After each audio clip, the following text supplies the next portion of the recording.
kabar-kabar yang kurang menyenangkan gitu ya mengenai kekerasan terhadap anak.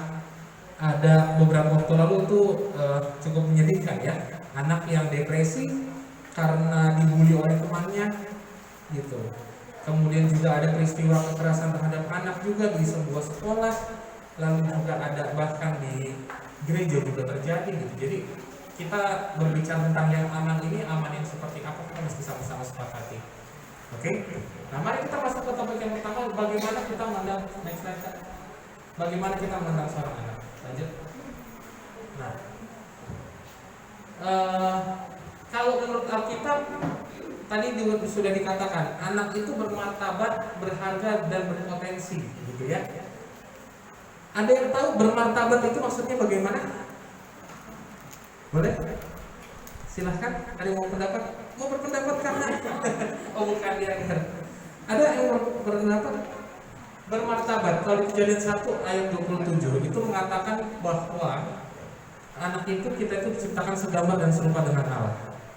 Jadi kalau kita bilang bermartabat, itu mau diapain pun tetap punya martabat gitu. Bukan melihat bahwa oh udah lakukan apa dia dari awal dia, atau kondisinya seperti apa, warna kulitnya kah, kondisi fisiknya kah, ada permasalahan mental kah, dan seterusnya. Tapi yang namanya bermartabat ya tidak ada tawar-menawar, itu absolut. Bermartabat itu sudah given, sudah terberikan oleh Tuhan gitu. Ini kata Alkitab gitu ya. Lalu berharga, kalau dikatakan berharga itu berarti mereka memiliki mereka punya sebuah kemampuan gitu ya. Berharga itu mereka memiliki sebuah kemampuan untuk mereka berkontribusi juga untuk lingkungan sekitarnya gitu. Dan juga berpotensi. Bagaimana kalau di Alkitab dalam banyak kisah-kisah penyelamatan sebuah bangsa, kisah-kisah perubahan itu dimulai oleh seorang anak. Salah satu yang menarik misalnya kisah 5 roti dan 2 ikan. 5.000 orang yang lapar, tapi lewat seorang anak itu bisa diberikan. Jadi sebenarnya Alkitab sendiri sudah mengatakan demikian. Ya, ini merupakan dasar yang penting gitu. Kenapa saya taruh sebagai pengantar? Karena artinya jauh sebelum aturan hukum ada, jauh sebelum kita punya undang-undang, punya peraturan dan seterusnya, Alkitab itu udah tulisin itu lebih dulu. Dan itu menjadi dasar yang lebih kuat daripada apa yang kita ketahui. Termasuk sinar khusus. Next slide. Nah, menurut Undang-Undang Perlindungan Anak itu adalah, ini kayaknya ada yang lewat ya. Slide 2 sebelumnya. Betul ya? Oh, enggak. Oke. Anak itu adalah amanah atau karunia dari Tuhan. Gitu. Untuk hal ini setuju ya, gitu. Amanah karunia dari Tuhan yang dalam diri melekat harkat dan martabat, tunas potensi, dia adalah generasi masa depan, itu kira-kira ya. Kalau undang-undang pun mengatakan demikian, jadi itu sangat baik sekali, sudah dituliskan, sudah dituarkan. Alkitab bikin begitu, baru habis itu negara ini punya aturannya.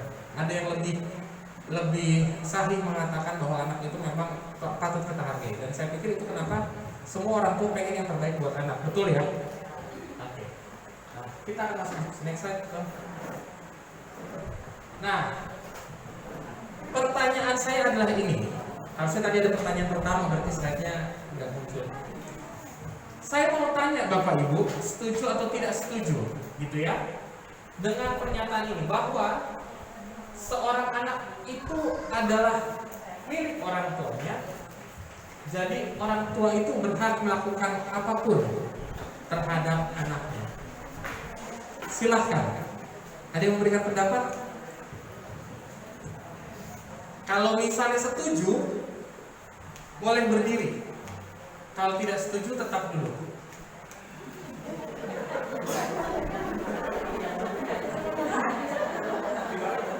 Seorang anak itu adalah milik orang tuanya. Orang tua berhak melakukan apapun terhadap anak. Hah? Oh, kalau ragu-ragu, ada yang ragu-ragu, boleh juga. Silakan. Saya mau dengar deh kalau misalnya dari mungkin ini untuk orang tua anak TK deh. Mana yang orang tua anak TK? Tadi saya lihat ada orang tua. Ibu deh paling dekat.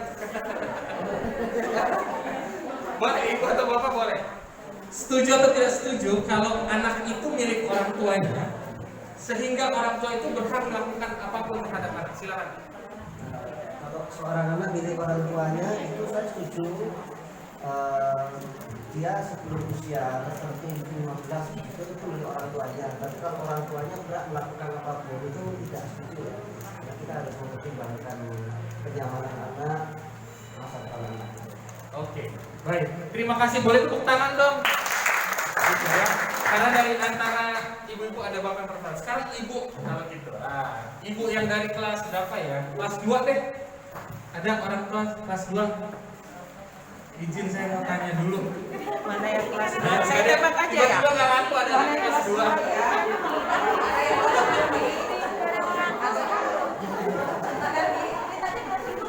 Oh, boleh, silakan siapapun. Oh, tadi kelas 2. Bapak William kelas 2. Oh, kelas 2 juga. Iya. PK sama kelas 2. Oke. Kalau gitu kelas 1 deh, yang tengah-tengahnya. Yang baru. Ayo. Monggo silakan, Bu.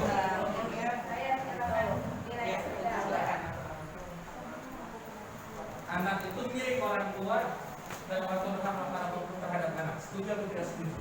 Setuju, Pak. Setuju. Oke. Boleh jelaskan kenapa setuju? Karena anak masih kecil itu perlu didikan orang tua. Oke. Jadi orang tuanya berhak melakukan apapun Iya. terhadap anak. Oke, baik. Ibu mau berpendapat? Tadi bukan ya? Bukan. Ya, silakan. Terima kasih. Saya senang. Terima kasih. Kalau menurut saya anak itu bukan sepenuhnya milik orang tua. Di pelajaran kelas 2 saya baca-baca, anak itu adalah titipan Tuhan. Anak adalah titipan Tuhan. Jadi bukan punya orang tua nih. Jadi kita cuma dititipkan, kita harus melakukan yang terbaik untuk anak. Sebisa mungkin kita ajarkan untuk bisa bergaul dengan baik di lingkungan, baik di sekolah, di gereja, agar supaya dia bisa di masa depannya dia bisa menempatkan diri yang terbaik untuk dia. Oke, baik. Terima kasih. Ya. Ada satu kata kunci yang menarik tadi dikatakan titipan Tuhan, gitu ya. Oke. Ya, seorang anak adalah milik orang tuanya, orang tua berhak melakukan apapun terhadap anak. Nah, ini yang penting juga kenapa kita diskusikan. Kalau dikatakan milik, gitu ya. Biasanya mungkin banyak yang berpikir bahwa akte kelahiran itu bukti kepemilikan, gitu, ya, seperti akte tanah. Tapi saya perlu koreksi, mohon maaf, kenyataannya bukan begitu sebenarnya. Akte kelahiran itu adalah haknya anak, gitu. Itu adalah haknya anak. Mereka berhak punya yang namanya identitas, gitu. Itu adalah hak. Jadi itu bukan tanda kepemilikan. Gitu. Saya dalam layanannya ke kelompok anak-anak yang marginal, gitu ya. Ada beberapa di antara mereka yang tidak punya akte kelahiran. Gitu. Bisa karena orang tuanya tidak menikah secara resmi, itu ada juga, atau juga memang tidak diketahui, gitu ya. Nah, punya akte kelahiran atau anak itu karena orang tua tidak resmi akhirnya pengen supaya nama orang tuanya tertulis, gitu. Itu bukan tanda kepemilikan. Jadi ini hal yang umum terjadi, tapi perlu saya luruskan. Anak adalah milik orang tuanya dan orang tua berhak melakukan apapun terhadap anak. Ada yang setuju, ada yang tidak setuju. Mari kita lihat sama-sama. Ini hal yang pertama perlu kita pahami, bahwa seorang anak tidak pernah minta dilahirkan. Saya mau tanya dulu, adakah di sini waktu dulu kecil itu request? Aku mau lahir bapak saya yang ini, ibu saya yang ada. Tidak ada, ya. Tidak pernah ada yang meminta dilahirkan. Mereka gak bisa pilih siapa orang tuanya. Tidak pernah pilih. Kalau kita mau beli rumah misalnya, atau kita mau beli suatu barang, kita bisa pilih, ya toh? Kita bisa pilih, dan itu bisa jadi milik kita. Gitu. Lalu nama juga bahkan gak request. Ada yang dulu waktu lahir saya milih nama saya, gitu, ya. Tahu nggak? Dan kondisi keluarga di Mandalika tidak. Sehingga Bapak Ibu sekali lagi mengatakan bahwa anak itu bukan berbicara mengenai kepemilikan, tapi bicara bahwa kita punya kewajiban untuk menyediakan dan memenuhi apa yang menjadi haknya si anak-anak, gitu, ya. Jadi kita bicara hal ini di awal karena sangat penting sekali untuk menentukan tindakan-tindakan apa yang mau kita lakukan ke depannya. Ya, anak dilahirkan tidak dapat memilih dan kita punya kewajiban. Next slide. Oh iya, ini yang kembali tadi. Anak adalah anugerah yang bukan oleh Tuhan, kan kita udah bahas ya. Tadi sudah sempat disampaikan, itu adalah anugerah dari Tuhan, gitu ya. Kita diberikan, kita dipercayakan, gitu ya. Next. Nah, ada 31 hak anak di Indonesia. Ini undang-undang udah baik sekali gitu. Main, rekreasi, partisipasi dan seterusnya. Lanjut lagi Kak. Ada haknya untuk dapat nama, identitas, warga negara, pendidikan gitu ya. Apakah ada yang anaknya belum punya akte kelahiran? Gitu. Ya, atau sekarang mungkin ada kartu identitas anak. Nah, itu perlu untuk diupayakan, Bapak Ibu. Karena itu adalah haknya. Dapat informasi sesuai dengan tingkatan usia, dapat standar kesehatan yang layak. Next slide. Dapat perlindungan pribadi, gitu ya. Perlindungan dari perlakuan kejam dan seterusnya. Gitu. Kalau misalnya sekarang salah satu hal yang penting juga, mungkin siapa di sini yang nggak pernah main Facebook? Ada yang nggak punya medsos? Atau udah main Instagram? Ibu-ibu TikTok ada? Hah? Ada? Joget-joget itu ya? Gitu ya? Oke. Nah, kita sendiri bisa mengatur hal itu.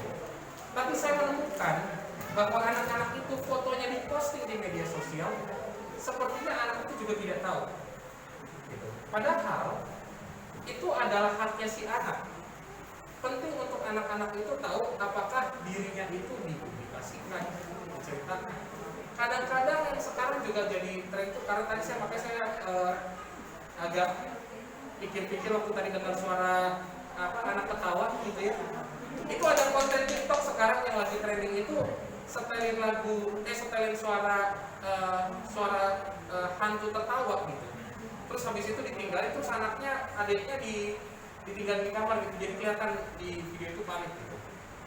Nah, itu merupakan sebuah pelanggaran juga sebenarnya, tetapi banyak orang tidak sadar gitu. Banyak orang tidak sadar bahwa itu ada sebuah pelanggaran.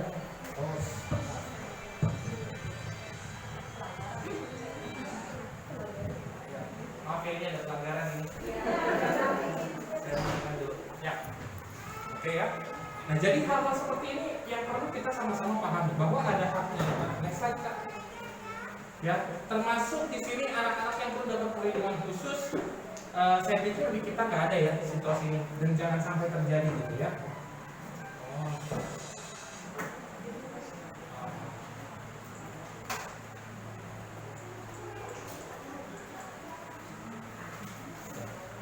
Oke, next slide. Nah, pertanyaan yang ketiga sekarang. Setiap anak itu adalah produk dari orang tuanya dan sekolah tempat anaknya belajar. Gitu. Setuju atau tidak setuju? Oke ya, tadi TK udah, TK tadi sama kelas 2 sekalian. Aman, TK sama kelas 2. Kelas 1 sudah. Nah, kelas 4 ada, tadi kelas 4 banyak tuh. Silakan. Setuju tidak setuju? Setiap anak itu adalah produk dari orang tuanya. Jadi kalau saya sebagai orang tua merasa berhasil atau tidak tergantung anak saya, gitu. Kira-kira. Silahkan. Yo, mana orang tua kelas 4? Berdua juga boleh.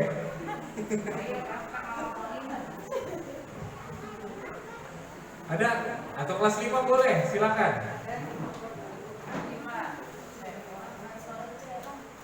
Ada? Ragu-ragu sama berpendapat. Oke, kalau gitu gini aja deh. Setuju tidak setuju? Yang setuju angkat tangan, yang tidak setuju silakan turun tangan. Yang setuju angkat tangan, silakan. Oke. Ya, setuju bahwa anak itu adalah produk dari orang tuanya. Boleh silakan angkat tangan dulu. Saya mau lihat berapa banyak. Oke, di sebelah sini banyak yang mengatakan setuju, di sini banyak yang tidak setuju. Begitu ya? Oke. Setiap anak itu produk dari orang tuanya. Tadi ibu ini yang sangat angkat tangan. Boleh dong Bu pendapatnya, kenapa ibu setuju bahwa anak itu adalah produk dari tanda kutip ya, tanda kutip produk dari orang tuanya dan sekolah belajar. Terima kasih. Saya setuju kalau anak itu adalah produk dari orang tuanya, yang produk dari dalam rumah, yang dibimbing dan diarahkan tempat tujuan yang positif, dan juga diarahkan secara baik rohani, baik secara secara bagaimana keadaan orang tuanya, dan supaya dia mengerti kelak nanti kalau dia sudah dewasa. Terima kasih. Oke. Baik, terima kasih Ibu. Oke, berarti saya Bu, boleh pegang dulu yang kalau saya mau tanya. Berarti yang membuat orang tua merasa berhasil atau tidak adalah anaknya. Begitu kira-kira? Itu atas bimbingan dari orang tuanya. Itu atas bimbingan dari orang tuanya, ya. Oke, baik. Terima kasih. Mari kita lihat. Ya. Bapak Ibu, kalau kita bicara anak bermartabat, berharga, berpotensi, gitu, sekarang ini kita perlu punya pandangan yang sedikit berbeda. Anak-anak itu bukan hanya produk dari orang tuanya, bukan. Anak itu produk dari lingkungannya, lebih besar lagi. Ya, mengalami nggak? Kok kayaknya saya udah ajarin yang baik-baik, saya udah ajarin nih yang baik-baik, yang bagus, tapi kenapa dia tidak seperti itu? Gitu. Kenapa dia bisa melakukan hal yang berbeda? Gitu ya. Mereka belajar dari mana? Gitu. Usia segitu, usia 3 tahun 5 tahun, suka bereksperimen, suka bermain dengan simbol-simbolnya sendiri gitu. Ini handphone tapi dia bisa imajinasikan sebagai pesawat, sebagai yang lain. Atau dia mencoba membantu ibunya, maksudnya membantu gitu. Tapi rupanya ibunya merasa tidak terbantu, gitu ya, malah makin repot gitu, ya. Itu adalah tahapan perkembangan di mana sebenarnya penting sekali untuk membuat dia merasa inisiatif atau hal baik yang dia lakukan itu diapresiasi, meskipun dia belum punya kemampuannya. Gitu. Jadi kalau di sekolah mungkin salah satu hal yang mungkin juga kadang saya sendiri mengalami ya, maksud dia menghias gitu, menghias tembok gitu ya, karena saya menghias tembok gitu ya, itu inisiatifnya gitu ya. Kita inginnya bersih, tapi satu sisi kita juga harus membayar harga gitu, mengorbankan. Oh ya, oke, itu karyawan dia, teruskan saja, kita ikhlaskanlah bagian yang itu ya, tapi yang sini tolong diselamatkan ya, yang ini jangan. Nah, itu adalah bagaimana kita punya perspektif yang tepat tentang anak, melihat apa yang penting dari sudut pandangnya dia gitu. Bukan melihat apa yang penting bagi kita gitu. Kita penting juga, tetapi ada prioritas yang mesti diubah, mesti diatur. Itulah anak-anak di usia 3 tahun 5 tahun. Mereka punya inisiatif, tapi mereka juga takut mereka salah gitu. Jadi kalau mereka udah ngalamin ketakutan untuk itu, bahkan untuk berikutnya mereka takut untuk mencoba. Nah, kalau mereka takut mencoba, mereka masuk usia SD gitu ya, itu ada namanya industry and inferiority gitu. Jadi yang dia dapatkan di usia SD adalah perasaan dia kompeten atau enggak, dia mampu atau tidak.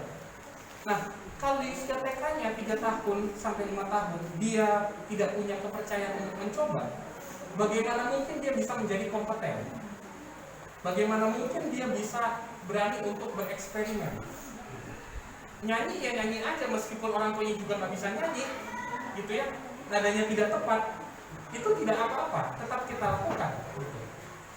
Dan yang kadang-kadang dunia ini memang kejam sekali gitu ya, feedbacknya jujur banget gitu, jujur banget gitu. Tapi itu hal yang penting untuk kita sebagai orang tua, untuk melindungi dia, untuk menjaga dia, sampai akhirnya dia mengembangkan kompetensinya, sampai akhirnya benar-benar mampu, sampai akhirnya dia memang mengukur kira-kira memang itu kemampuan dia atau bukan, gitu. Kebebasan untuk memilih. Nah, inilah pentingnya peranan kita semua. Kalau misalnya di sini keluarga adalah yang paling utama, pemerintah itu paling belakangan, ya. Jadi kalau kita bicara mengenai anak, katanya it takes a village to raise a child, butuh orang sekampung, gitu. Nah, orang sekampungnya ini harus kompak. Kalau misalnya kita di sini, hubungannya kira-kira sekolah dengan orang tua dengan sekolahnya harus kompak. Gitu. Kebayang kalau misalnya orang tuanya dengan sekolahnya nggak kompak, apa yang diajarkan di sekolah dengan di rumah tidak sinkron, maka itu akan membuat kebingungan, disonansi kognitif, kebingungan mereka. Itu yang mesti saya lakukan. Katanya begini, tapi seperti ini, gitu ya. Jangankan hal itu, kalau di rumah orang tuanya bapak dengan ibunya bilang nggak boleh, bapak bilang boleh, ada ibu yang ngangguk-ngangguk, itu iya banget kayaknya. Oh maaf, maafin bapak-bapak, gitu ya. Itu membuat anak-anak tuh belajar untuk lalu saya mesti ikutin yang mana. Dan secara natur, secara alami, kita pasti pilih yang nyaman, yang enak. Itu secara natur, gitu. Jadi jangan sampai muncul pertanyaan, kenapa sih kamu nggak bisa dibilangin? Jawabannya sederhana, ya itu yang enak, gitu. Ya kalau ada pertanyaan-pertanyaan, kenapa sih susah banget dibilangin, susah banget ngeberesin mainan? Ya yang enak itu berantakan tinggalin, gitu. Memang seperti itu, gitu ya. Oke, next slide. Nah, kalau diumpamakan adalah ini, kehidupan manusia seperti tunas Tuhan, ada ilustrasi seperti ini ya, gitu ya. Ada yang bercocok tanam, pelihara tanaman-tanaman di rumah, ya, dipersiapkan semuanya. Next slide. Ada pohon yang dirawat baik, dia akan tumbuh dan menghasilkan buah. Pohon yang tidak dirawat, tumbuh juga, tetap tumbuh, tapi dia punya fungsi yang beda, tidak menghasilkan buah mungkin. Oke, selanjutnya. Itu hal yang sama juga dengan anak. Oke.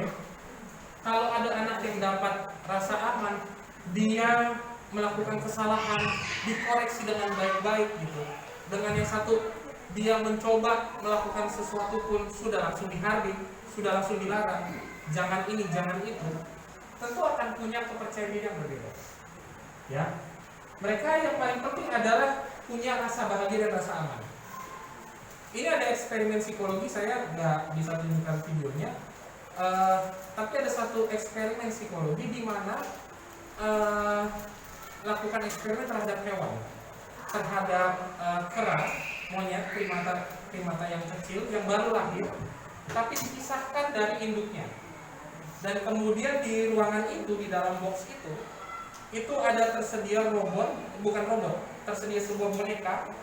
Yang boneka yang satunya itu ada susu, ada botol susu. Yang satunya lagi boneka biasa yang ada selimutnya, Oke. Lalu kera kecil ini dimasukkan ke dalam box eksperimen itu, ya. Dan apa yang terjadi kalau yang di boneka yang ada susu itu bonekanya hanya kawat saja.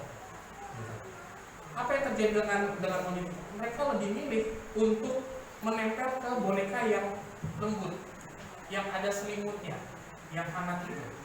Tapi kalau cari makan, mereka cari makan ke yang ada susunya itu. Hanya sebentar lalu pergi lagi. Nah, kalau misalnya di boneka yang ada selimut itu juga ada susunya, maka dia tentu akan lebih milih di situ. Nah, eksperimen ini sebenarnya memberikan gambaran bahwa makhluk hidup, mamalia khususnya gitu ya, memang mencarinya kehangatan itu tadi sebagai rasa aman. Jadi kehangatan kita lah yang memberikan rasa aman, gitu. Kalau kita selalu ketus, kalau yang kita lakukan adalah mengusir, menjauhkan, mereka memang butuh datang sama kita untuk makan, untuk kebutuhan secara alaminya, tetapi tidak memiliki kehangatan, tidak memiliki koneksi, gitu. Dan itulah yang bisa menjadi sebuah permasalahan berikutnya ke depan. Bagaimana manusia tidak bisa terkoneksi dengan orang lain, sulit untuk berempati, sulit untuk mengerti orang lain, sulit untuk bisa berperan juga di tengah-tengah masyarakat. Ya, karena apa yang dia pikirkan adalah bagaimana caranya bertahan hidup. hanya sekedar bertahan hidup saja. Oke. Next slide. Ya, ada anak-anak yang diberangkatin ke sekolah, dipersiapkan gitu ya. Lalu juga ada anak-anak yang mengalami tekanan-tekanan. Next slide. Dan gak heran pohon yang sehat itu terpelihara, mencapai tujuannya dan dibanggakan. Lanjut, Kak. Dan yang terabaikan menjadi bermasalah. Gitu. Lanjut. Nah, perspektif ini penting. Tidak ada anak yang terlahir nakal. Gitu. Meskipun orang tuanya mungkin merupakan pelaku kejahatan, contohnya. Tidak ada anak yang secara dari lahir emang nakal karena seperti ini perilaku orang tua. Tidak ada. Ya. Kalau misalnya sampai ada anak yang melakukan hal tersebut, itu karena ada masalah di masa lalunya. Ya. Dan ini ada kaitannya dengan kekerasan-kekerasan apa yang dialami oleh anak. Pengalaman-pengalaman buruk apa yang dialami oleh anak. Kita akan lihat nanti. Ya. Nah, Bapak Ibu, tadi ada 3 poin kan yang kita bahas. Anak itu adalah anugerah Tuhan, setuju tidak setuju? Anak itu adalah milik orang tua. Kita bebas berbuat semaunya atau tidak. Dan tadi yang terakhir itu adalah anak itu adalah produk dari orang tua. 3 hal ini penting untuk kita sadari bersama perspektif apa yang kita pilih. Karena Stephen Covey di Seven Habits, dia merupakan konsultan dan ahlinya untuk perbaikan perilaku manusia itu. Jika ingin merubah hal kecil, yang harus diubah adalah perilakunya. Tapi kalau ingin merubah hal-hal besar, artinya yang jangka panjang, cara pandangnya yang harus berubah. Kita perlu memandang bahwa sekolah dengan keluarga, dengan orang tua itu adalah mitra. Bukan hubungan relasi bisnis, relasi klien dengan pihak yang harus melayani. Enggak, itu harus kerjasama, mutual, ya, setara. Kemudian juga kita perlu melihat anak bukan lagi sebagai anak yang mereka nggak tahu apa-apa, gitu. Pokoknya saya yang tentukan semuanya. Mereka punya hak, gitu. Mereka punya kapasitas. Hanya saja mereka belum mampu karena punya tahapan perkembangannya. Kalau nanti mereka sudah punya kemampuan untuk melawan, akan lebih sulit lagi gitu. Ada di sini yang nonton, itu salah satu kutipan yang menarik saya tonton di film Ngeri-Ngeri Sedap. Nonton semua ya. Gitu ya. Jadi ada juga tanggapan seperti itu. Bukan anak-anak itu tidak berani melawan, mereka tidak mampu melawan, tidak berani melawan, mereka belum mampu. Gitu. Jadi adalah baik untuk kita bisa melibatkan anak sedari dini. Ya. Oke, next slide. Nah, kita masuk ke poin yang kedua. Bagaimana kita membangun lingkungan yang aman untuk anak? Oke. Sekali lagi saya tekankan, perspektif kita tentang anak itu sangat penting. Ya. Kita lihat anak anugerah Tuhan, kalau anugerah Tuhan ya maka hati-hatilah gitu. Kita dipercayakan. Itu bukan milik kita. Kita dipercayakan dan kita melihat mereka bukan produk dari kita saja, tapi juga dari lingkungan. Yang perlu kita bangun adalah ketahanan di mereka. Mereka itu bermartabat, sudah ada modal, mereka berharga, mereka berpotensi, gitu ya. Next slide. Nah, ini terus lanjut. Nah, kalau sebelum pandemi kemarin aktivitasnya kira-kira begini. 8 jam di rumah, 8 jam di sekolah, gitu ya. Kalau mungkin kalau SD nggak sampai 8 jam ya. Saya pikir kira-kira 4-5 jam gitu ya di sekolah palingan, di sekolah rumah. Terus lanjut cepat. Ya. Dan satu lagi adalah ada lingkungan digital kalau sekarang, gitu ya. Mudah-mudahan kita nggak perlu lagi tuh belajar jarak jauh lagi ya, gitu. Ada lingkungan digital dan lingkungan digital ini punya risiko sendiri yang berbeda. Nah, kalau nanti kita membahas mengenai lingkungan digital, mungkin satu hari yang berbeda lagi ya Bu Martini ya. Karena mungkin ada banyak curhatan dan juga tantangan yang lain lagi. Next slide. Nah, kalau menurut data kemarin, ini selama tahun 2021, inilah aktivitas anak-anak di internet, gitu ya, usia 7-17 tahun. Dapat berita, belajar banyak, gitu ya. Tapi juga media sosial, ini khususnya memang yang remaja paling banyak. Ya, belanja juga ada macam-macam. Mereka sudah menggunakan generasi sekarang itu istilahnya digital native, gitu. memang mereka terlahir di eranya digital gitu. Mungkin orang tua, mungkin kita juga termasuk merupakan digital migran gitu, yang berpindah gitu ya dari kehidupan yang tanpa internet gitu, sudah tahu komputer tapi sekarang harus berpindah lebih lagi. Lanjut. Nah, kita lihat kembali ini bahwa keluarga lah menjadi peran utama. Faktanya adalah ini, lingkungan itu bisa menjadi pelindung dan pendidik, tapi juga bisa menjadi pelaku kekerasan. Ya, nah mari kita sama-sama koreksi diri, gitu ya, self check up gitu. Kira-kira ada nggak sih hal-hal ini yang saya ceritakan berikutnya mengenai kekerasan yang mungkin kita lakukan tapi tidak kita sadari atau ada dalam skala kecil? Ya, undang-undangnya mengatakan bahwa kekerasan terhadap anak itu perbuatan yang berakibat timbulnya kesengsaraan, penderitaan secara fisik, psikis, seksual, penelantaran termasuk ancaman, perbuatan pemaksaan, perampasan kemerdekaan secara hukum. Ya, kalau menimbulkan kesengsaraan, gitu. Terus gimana dong kalau anaknya, saya capek belajar, apa jadinya kita menyiksa anak? Kira-kira gimana Bapak Ibu? Penyiksaan kah? Suruh anak belajar? Bukan, ya. Ada yang namanya haknya. Ada indikatornya kapan kita katakan itu sebagai sebuah penyiksaan, ya. Tapi di sini maaf ini terlalu kecil. Kekerasan pada anak KPAI ini mengatakan ada 4.500 kasus 2017, ini data yang lama. Tapi pelaku kekerasan anak paling dominan itu adalah orang tua, ayah, ibu tiri, saudara dan teman terdekat.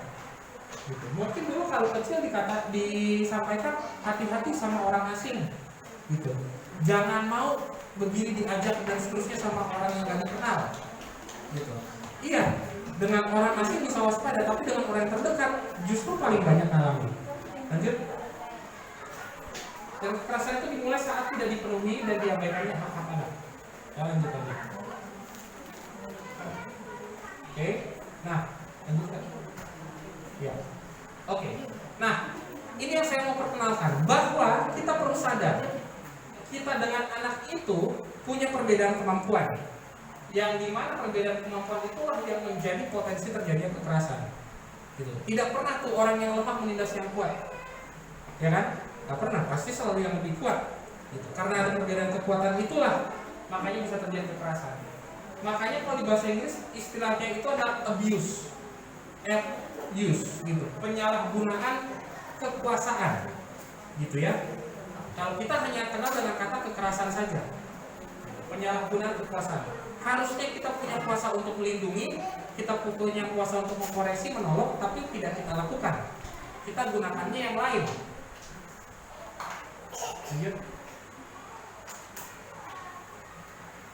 Nah, yang ini banyak banget.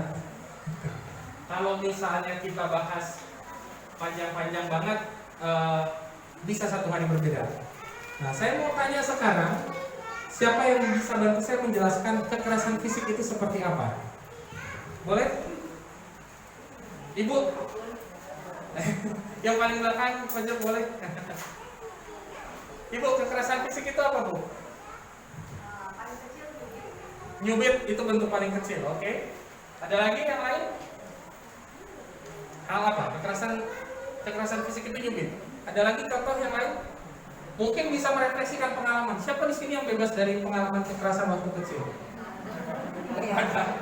Karena waktu kita lahir belum ada undang-undang perlindungan anak ya. Gitu.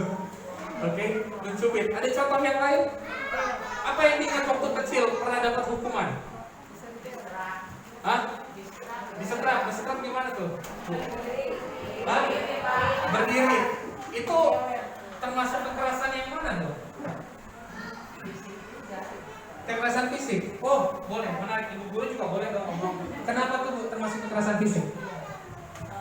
Ini contoh aja Pak. Waktu kecil kalau kita tidak mengerjakan PR, orang tua kita kan marah. Dia tidak mencubit, tidak memukul, tapi kita disuruh berdiri di pojokan. Itu termasuk kekerasan fisik. Kekerasan fisik juga Pak, kan itu termasuk dari badan kita kan capek kalau kita berdiri terus, ya kan? Oke, ya betul. Itu termasuk kekerasan fisik, ya. Mencubit itu, jadi yang namanya kekerasan fisik itu tidak harus kita menyentuh, melakukan secara langsung gitu. Enggak, saya enggak ngapa-ngapain gitu. Itu hanya saya cuma suruh dia berdiri situ, cuma disuruh jemur di matahari kok. Itu dia bagus katanya. Gitu ya. Itu termasuk kekerasan fisik, kondisi yang tidak nyaman. Atau itu yang disebut juga pendisiplinan dengan cara-cara kekerasan ya, corporal punishment. Itu termasuk kategori kekerasan fisik. Lalu yang kedua kekerasan emosional. Ada yang bisa menjelaskan? Silakan. Boleh. Sebelah kiri ini belum banyak nih. Boleh. Iya Bu. Mengatakan hal-hal yang kasar. Oke, itu termasuk kekerasan emosional. Yang verbal ya. Itu. Ada lagi yang lain? Yang sebelah sini jarang nih berpendapat nih. Apa bentuk kekerasan emosional? Mengatakan hal-hal yang kasar itu termasuk kekerasan emosional ya. Verbal. Dan juga saya mau menambahkan menyaksikan kekerasan. Gitu. Kita perlu paham anak-anak itu memproses informasi nggak seperti kita. Orang tua mungkin kelihatannya berdiskusi berdebat, tapi itu mungkin bisa disaksikan anak sebagai pandangan berbeda, gitu ya.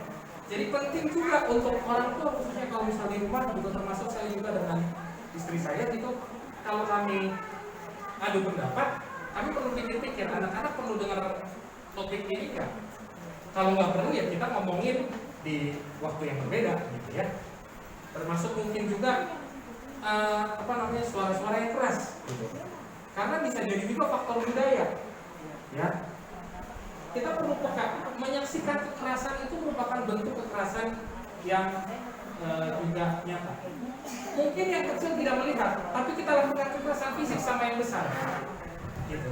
Itu juga sebenarnya merupakan sebuah bentuk resiko kekerasan. Lalu ada kekerasan seksual ya. Ada yang secara langsung, tidak langsung. Kalau langsung berarti ada sentuhan secara nyata. Yang tidak langsung itu misalnya apa?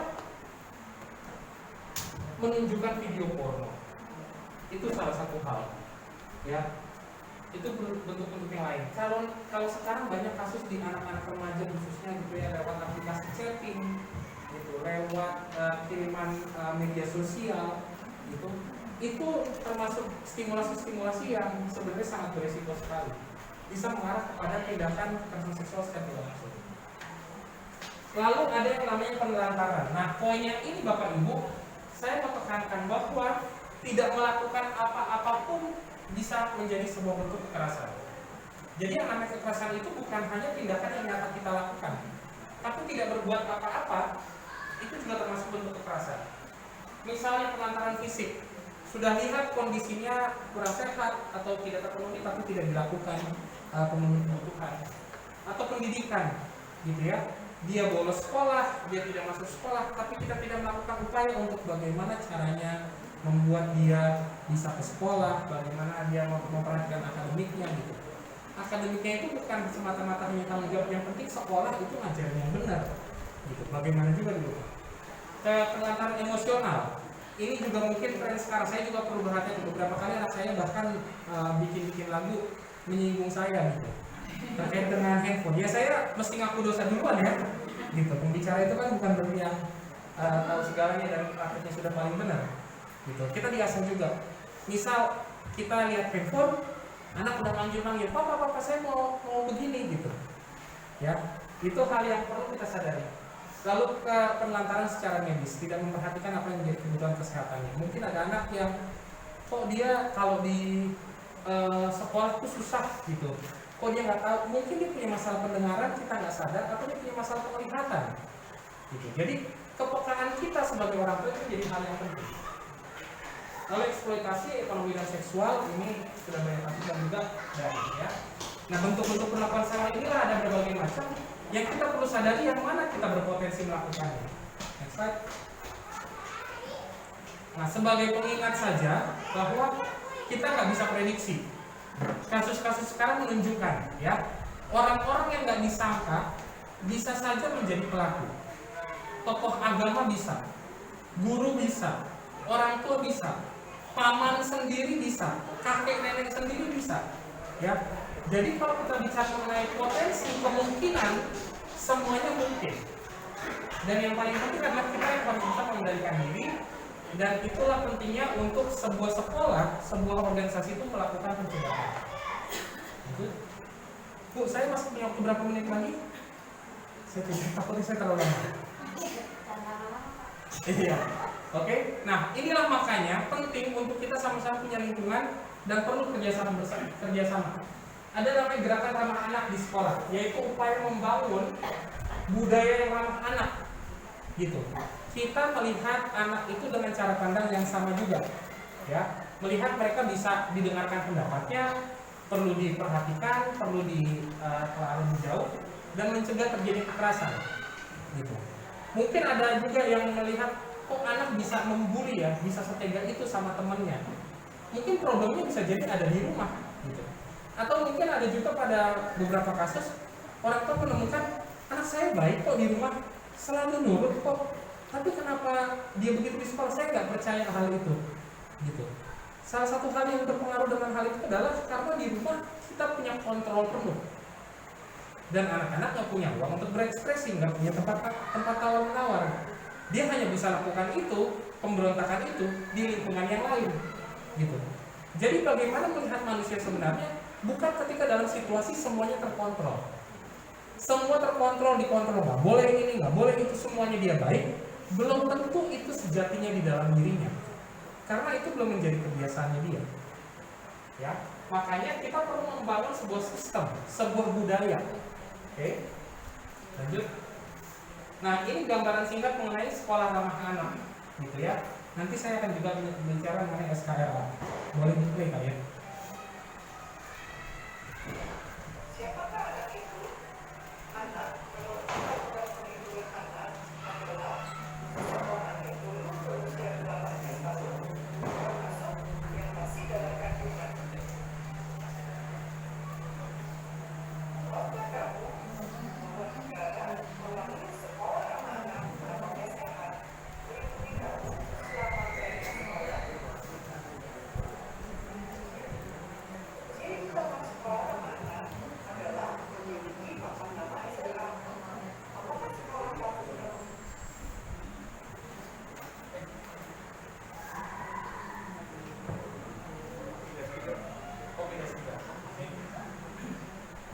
Ya, sekolah ramah anak sebagai informasi ini adalah programnya, bukan program sebenarnya.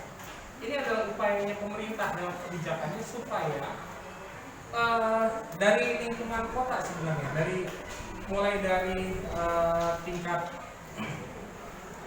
tingkat paling bawah RT RW gitu ya, sampai kecamatan, kelurahan, dan akhirnya memang ke Indonesia secara keseluruhan. Namanya Idola Indonesia Layak Anak 2030 diharapkan.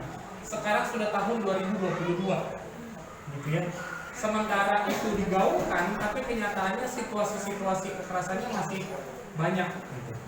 Saya nggak tahu apakah Bapak Ibu juga tahu di lingkungan sekitar apakah itu ada terjadi, gitu ya. Tapi saya mau menekankan satu hal, bahwa yang namanya Undang-Undang Perlindungan Anak itu, dan dengan perspektif bahwa anak itu bukan milik orang tuanya, kita itu sebenarnya dikasih mandat kalau melihat ada orang tua yang melakukan kekerasan terhadap anak, kita bisa lapor. Gitu. Saya pernah merescue anak yang melaporkan ke kami itu adalah tetangganya.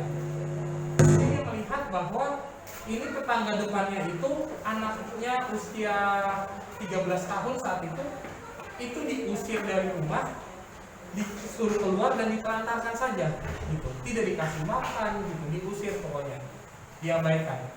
Dan yang melaporkan ke kami itu adalah tetangganya, gitu. Ya, jadi undang-undang itu sudah memandatkan untuk kita bisa loh melapor kalau kita menemukan kasus seperti itu.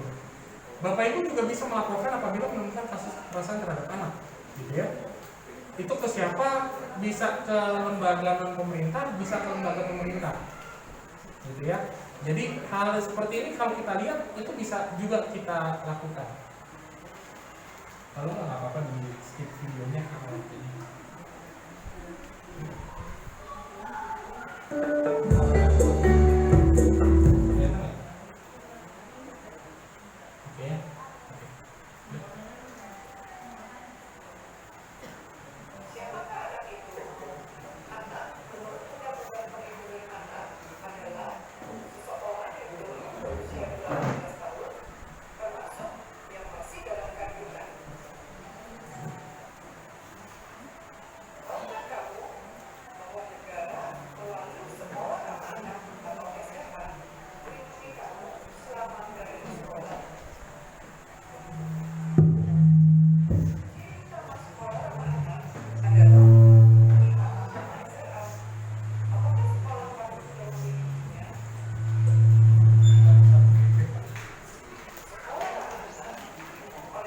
Ya. Ada 3 pihak ya, sekolah, orang tua, dan anak.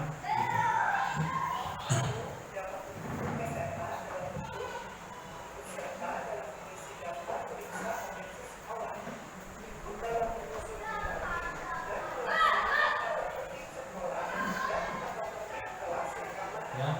Jadi anak-anak itu sudah biasanya masih jarang sih saya temukan dilakukan ya. Bentuk anak-anak bisa memberikan evaluasi, memberikan feedback kepada sekolah mengenai peraturan-peraturan gitu ya. Jadi dalam hal ini anak-anak bisa memberikan pendapatnya, pandangannya mengenai apa yang dia alami di sekolah gitu.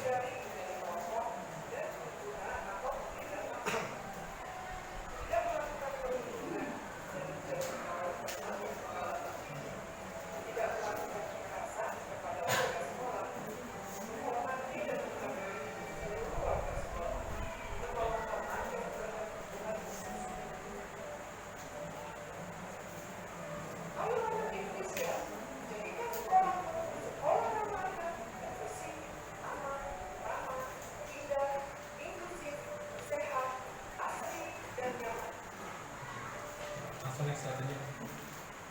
Ya, nah kalau yang ada slide-nya, oke. Slide sebelumnya, itu tadi. Ya, ini. Ya, ada 3 pilar, ada 3 aktor penting dalam mewujudkan seorang anak. Itu adalah anaknya sendiri, ya. Jadi pandangannya itu adalah kita melihat anak bukan mereka sebagai penerima manfaat aja. Oh ya udah, yang penting kita tempatkan anak di sekolah, pokoknya dia wajib ke sekolah, belajar, sudah itu saja, pulang selesai. Ya, tapi kalau sekolah anak kita melihatnya bagaimana anak-anak bisa mengungkapkan pandangannya, apa yang bisa kita lakukan bersama, apa yang bisa dilakukan orang tua, apa yang bisa dilakukan oleh sekolah. Ya, dan ini bagaimana dilakukan? Ada namanya sesi konsultasi anak. Gitu. Apa bentuk sesi konsultasi anak? Misalnya, pernah nggak sih ekskulnya itu menanyakan pendapat dari anak? Gitu. Ya mungkin orang tua kita lebih tahu atau mungkin sekolah lebih tahu, tapi mungkin ada hal tertentu yang bisa anak-anak temukan, gitu, yang mungkin menjadi sebuah aspirasi mereka.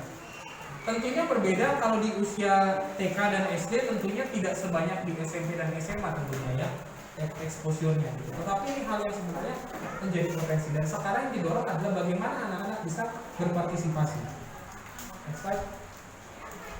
Nah, prinsip perlindungan anak itu adalah non-diskriminasi, artinya semua anak, apapun latar belakangnya, itu punya hak yang sama. Lalu kepentingan terbaik bagi anak, lalu kelangsungan hidup dan perkembangan anak, dan penghargaan terhadap pendapat anak. Kepentingan terbaik bagi anak itu bukan berarti bahwa semua apa permintaan anak itu diturutin. Jangan salah kaprah, ya. Kepentingan terbaik bagi anak itu kita yang menimbang. Pendapat anak dihargai itu bukan berarti semua didengarin. Enggak, bukan seperti itu. Kita bisa negosiasi sama mereka. Proses negosiasi itu sebenarnya mengembangkan kemampuan si anak untuk berpikir kritis. Jadi dia kalau ditawarin sesuatu sama orang, dia bisa berpikir gitu. Tapi kalau kita lakukan kepada anak adalah telling all the time gitu ya, ngasih tahu terus, kita hanya minta dia untuk ikut instruksi, tapi kita nggak melatih dia berpikir atau mengambil keputusan gitu. Kalau sekarang bahasanya HOTS, higher order thinking skill, kemampuan berpikir tingkat tinggi gitu ya, dan itu dipupuk dari kecil. Nah, jadi kalau kita mau menciptakan sekolah yang ramah anak, kita sama-sama perlu kolaborasi, perlu kerjasama orang tua dengan guru, dengan sekolah, dan apa yang perlu diperbaiki, kita juga perlu libatkan anak-anak. Gitu. Mungkin orang tua melihat itu masalah, anak-anak tidak melihat itu masalah, gitu. Atau sebaliknya, permasalahan kita perlu mengkomunikasikan lebih dulu, kira-kira posisi kita di mana sebelum akhirnya kita bekerja sama. Ya, oke. Jadi itu dulu yang saya bisa sampaikan. Kita bisa berkolaborasi. Saya silahkan apabila ada pertanyaan-pertanyaan, termasuk sharing pengalaman terkait dengan anak. Silahkan Bapak Ibu, ada yang mau bertanya atau mau sharing?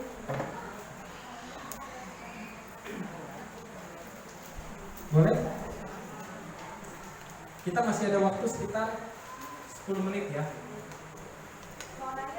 Boleh, silakan Ibu. Kalau Ya. Kalau untuk anak-anak ada nggak diajarin seperti itu? Jadi mereka tahu nih kewajiban dan hak mereka sebagai anak. Iya, betul.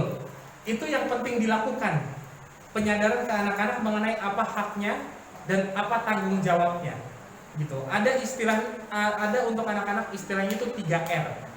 Rights, respect, and responsibility. Gitu.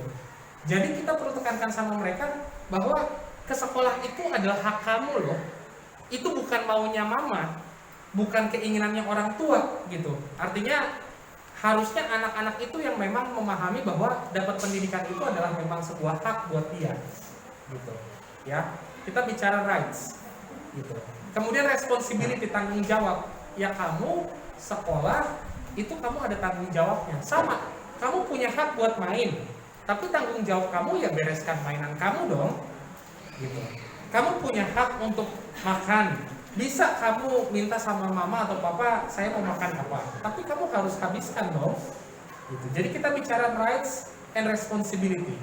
Kalau itu kita lakukan, kita dapatkan respect. Kita dapatkan di atasnya. Respect itu dibentuk bukan karena otoritas, bukan karena kekuatan. Kalau respect karena otoritas, maka itu yang terjadi. Di rumah dia baik-baik saja, di lingkungan luar dia ternyata ganasnya luar biasa. Gitu. Itu yang sering terjadi, ya. Jadi ketika kita lakukan dengan anak-anak, makanya perlu juga dilakukan edukasi mengenai hak dan juga tanggung jawab. Bukan bahasanya bukan kewajiban. Gitu ya. Ya Bu. Iya, itu yang penting dilakukan di sekolah ramah anak, penyadaran mengenai haknya. Jadi selain mereka belajar itu tadi, mereka juga dapat penyadaran apa hak-haknya, termasuk bahwa kamu punya hak lo buat dilindungin. Kalau misalnya ada yang ngancem kamu, atau ada nih siapa paman atau mungkin petugas di jalan atau di angkot ternyata ada yang nyentuh kamu di bagian tubuh yang tidak pantas, kamu berhak loh melapor. Karena kenapa seringkali masalah kekerasan seksual itu sulit terungkap? Korban itu perasaannya kompleks Bapak Ibu, kompleks banget. Gitu. Jadi kalau misalnya yang sering terjadi adalah kenapa nggak melapor? Nggak segampang itu, ya, gitu ya. Kalau misalnya mengalami kekerasan itu mereka bingung, itu salah saya nggak ya? Gitu. Atau mungkin juga mereka punya rasa ini kan hal yang baru, ada sensasi yang mereka sendiri juga masih bingung. Bagaimana mereka memaknai hal itu? Apalagi pelaku predator kekerasan seksual itu punya ini.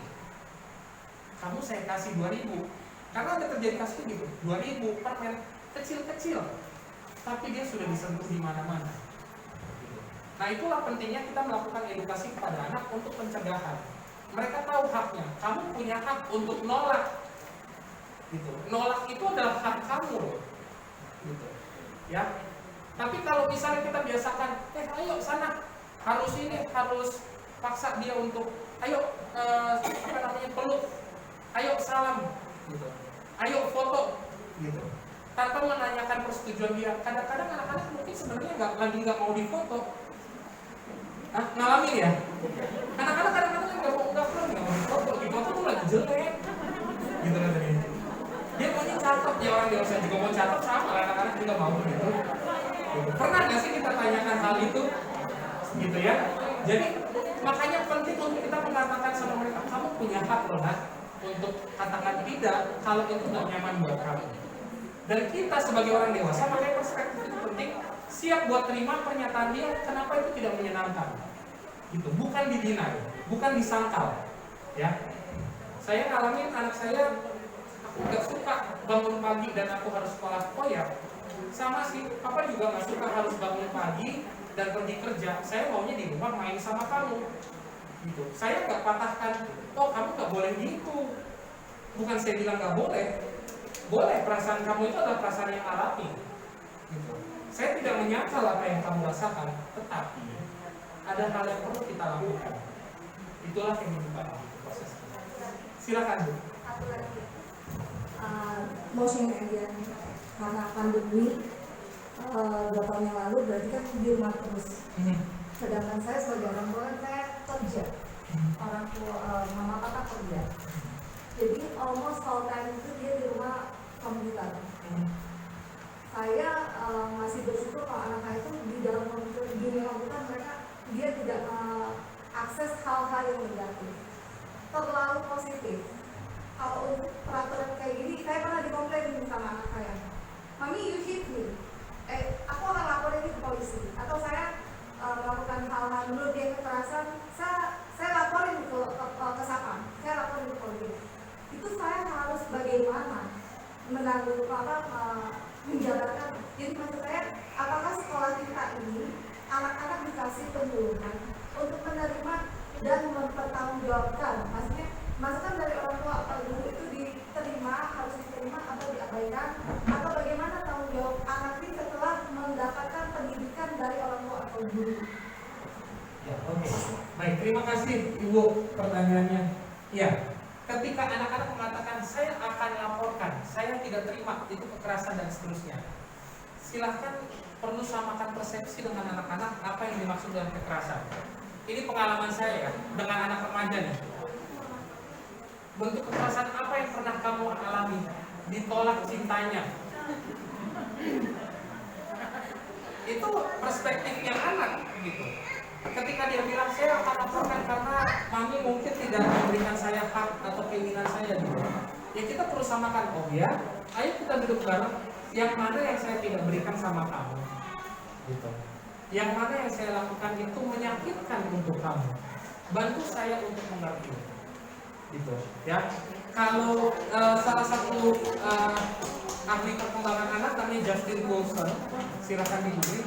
Itu dia ada metode namanya 3E, 3Es untuk membentuk kedisiplinan. Yang pertama, kalau ada spidol.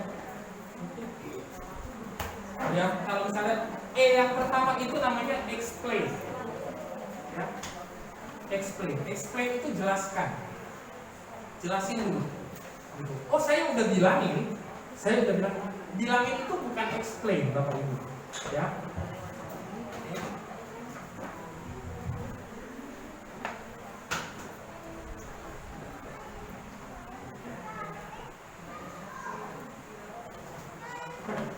Explain, jelasin, mengasih tahu, kan udah dibilangin kalau habis main itu dirapihin, kan udah dibilangin, itu bukan explain.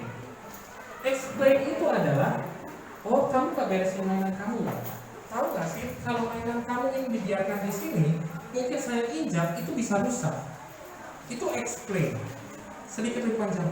Oh kamu gak bisa, kan udah saya bilang kalau jam segini harus makan. Kenapa harus makan? Karena dan seterusnya. Itu explain, ya. Itu masih dari sisi kita nih, explain. Yang kedua, itu namanya explore. Cari tahu. Coba dong bantu mama atau bantu papa ngerti. Kenapa kamu pikir itu bagus? Enggak, saya nggak mau mandi sekarang, saya maunya makan dulu. Oke. Tolong jelasin sama saya, kenapa itu baik untuk kamu makan dulu baru mandi? Karena saya sudah kelaparan. Oh, oke. Lalu apa? Bisa nggak sih kita lakukan begini? Kalau kamu mandi sekarang hanya sekian menit, kita bisa lebih cepat untuk makan. Gitu. Kita mengeksplor, kita posisinya sama, mutual, equal sama dia. Gitu. Ya, itu explore. Kemudian yang terakhir itu adalah empower. Ya. Jadi yang kita lakukan sama dia, sekali lagi Bapak Ibu, kalau kita mengajarkan anak-anak, keep telling them all the time, selalu kasih tahu sama mereka, yang mikir keras itu kita. Yang mikir keras itu kita kan? Kan kita kasih tahu orang. Gitu. Kalau saya mesti kasih tahu Bapak Ibu, capek saya mikir mulu, kira-kira apa ya Bapak Ibu ini maunya gimana ya, pengen dikasih tahu apa ya. Tapi kalau saya silakan pendapatnya, gitu. Kita cari tahu sama-sama, dan berikutnya keputusan berikutnya ada di ibu-ibu sekalian, di bapak ibu sekalian. Apa yang mau dilakukan berikutnya setelah tahu hal ini? Gitu. Itu juga sama dengan anak-anak. Empower, buat dia yang melakukan itu. Gitu. Anak saya yang nomor 1 itu negosiator banget, negosiator handal lah. Gitu. Oke, Kak pulang ya. Saya udah harus pergi Kak. 5 menit. 5 menit jadi Tapi proses pertama itu sangat sulit, tapi sampai terjadi habit dia tahu, oke 5 menit itu 5 menit. Kayaknya saya udah selesai, ya saya harus pergi. Oke 5 menit. Oke Pak. Dan dia kembalikan tanpa kita minta lagi berikutnya. Sudah otomatis. Gitu. Apa yang dia katakan itu dia lakukan. Jadi proses-proses seperti itu. Dan kadang-kadang permasalahan adalah kesiapan kita untuk terima kelemahan atau ketidakmampuan si anak. Ya, itu jadi tantangan buat kita sendiri, Bapak Ibu. Gitu. Jadi ini 3E ini salah satu hal yang bisa dilakukan untuk kita proses dengan disiplin. Dan saya mau katakan tidak ada hal yang instan, tidak ada hal yang singkat. Itu proses yang panjang dan kita bayar harganya bukan material, tapi memang waktu dan juga secara emosi juga, gitu ya. Karena harus belajar bernapas. Oke, baik, silahkan. Terima kasih pertanyaannya. Ada lagi? Ya, dan sekali lagi penting untuk kita bangun pemahaman yang sama. Dengan, kalau saya salah satu antara misalnya dengan opungnya, kakek neneknya. Sudah kita bilang tidak boleh tonton, kakek neneknya kasih tonton. Gitu. Atau misalnya sama pasangan juga, ya. Itu salah satu. Oke. Silahkan. Ada lagi pertanyaan? Silahkan Ibu. Terima kasih. Berbicara mengenai kekerasan kepada anak ya Pak, saya cuma mau berbagi pengalaman dan minta pendapat dari Bapak juga. Bukan menyangkut pendidikan di sekolah ya, tapi ini semua kan berkaitan. Contoh kalau kita mengajak anak kita beribadah. Pengalaman kami dulu, saya besar di Manado. Kalau di Manado, lagi di kampung, kalau kamu nggak ke sekolah minggu, saya masih kecil, nanti mama nggak akan kasih kamu apa-apa. Itu udah kekerasan serba kan. Tapi setelah saya besar begini, apalagi merantau ke Jakarta, saya pikir kayaknya perlu deh digituin. Pertama dipaksa untuk beribadah, akhirnya yang kedua jadi kebiasaan, dan ketiga akhirnya jadi kebutuhan untuk beribadah. Pengalaman mendidik anak kami di sini, kalau ke sekolah sih gampang aja. Kalau kamu nggak ke sekolah, nanti kamu nggak jadi pinter. Oh pasti, nggak disuruh aja dia udah bangun. Tapi kalau mau diajak ke sekolah minggu, ayo deh ke sekolah minggu. Karena jadi kalau mau dipaksain, kayak Bapak bilang tadi, oh itu udah termasuk kekerasan. Tapi kalau pengalaman kami orang tua zaman dulu, kalau nggak dipaksa, nanti nggak jadi biasa beribadah. Gimana ya Pak? Ya, oke. Sekali lagi, terima kasih pertanyaan Bapak Ibu. Saya nggak mau salah mengirimkan pesan nih, gitu. Bukan berarti memaksa, mewajibkan atau mendorong anak untuk melakukan itu menjadi sebuah kekerasan. Tidak, ya. Karena ada hal-hal yang memang harus dilatih, ya. Kalau misalnya atlet kan harus dilatih, gitu. Dia harus dilakukan untuk mengembangkan kapasitasnya. Tapi jangan sampai yang diberikan itu melebihi kemampuannya, gitu ya. Itu parameternya, gitu. Dipaksa itu bukan berarti tidak bisa, tapi bagaimana cara kita membuat dia bergerak. Itu yang tadi kita ngomong tentang explain ini tadi. Kenapa sih saya harus sekolah minggu? Pentingnya apa buat saya sekolah minggu? Gitu. Tapi kita nggak punya banyak waktu untuk ngomongin karena kita udah terlambat ke sekolah minggu kan. Kita udah gak ada waktu gitu, udah harus gitu. Lalu bagaimana caranya? Ya kita harus manage waktunya. Sebelum besok pagi, malamnya kita udah ngobrol gitu. Nah, bangun pagi besok ya, kamu sudah mulai sekolah. Sekolah minggunya sudah kembali lagi kan gitu. Enak kan ketemu sama teman-teman gitu. Tapi kalau kita lakukannya di critical time gitu ya, di waktu-waktu kritis, kita nggak punya waktu buat menjelaskan gitu. Makanya penting untuk bangun itu sebelumnya. Dan kembali lagi kita sebagai orang tua, waktu dan emosi itu menjadi sebuah modal yang sangat berharga. Kembali lagi bukan finansial yang pertama, waktu dan juga emosi itu ya. Karena kita juga bisa, mungkin ini juga saya sendiri juga mengalami ya, stres di tempat pekerjaan itu bisa berdampak sama bagaimana kita berbicara dengan anak di rumah. lelahnya kita, apa yang kita lakukan. Belum lagi mungkin kalau ibu atau orang tua dengan anak lebih dari satu dan gap umurnya nggak jauh.